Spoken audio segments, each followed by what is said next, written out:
भव्य कार्यक्रममा सबैको उपस्थितिमा यो स्कुलको 8औं वार्षिक उत्सव मनाउँदै हुनुहुन्छ।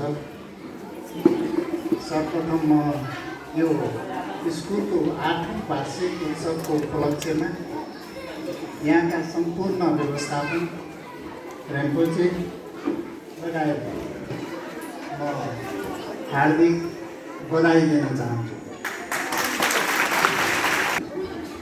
अभिभावकज्यूहरू सबैलाई रेम्पोचे लगायत यहाँका स्कुलका व्यवस्थापन र शिक्षक शिक्षिकाहरूलाई ताली बजाएर स्वागत गरिदिनुमा उहाँलाई धन्यवाद दिनुहुन म अनुरोध गर्छु।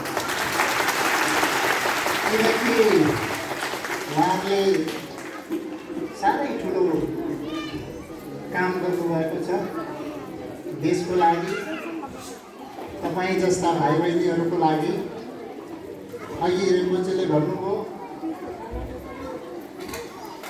यो विद्युतमा ठुलो काम गरेर कुलमान घिसिङले देशको लागि ठुलो काम गरेको छ भनेर भन्नुभयो।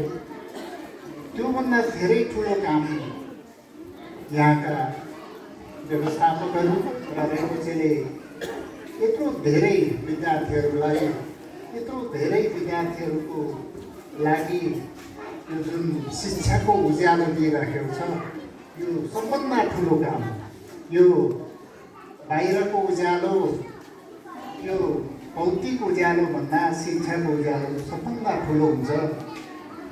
त्यसको लागि रेम्पोचे लगायत यहाँका व्यवस्थापनलाई फेरि पनि धन्यवाद दिन चाहन्छु।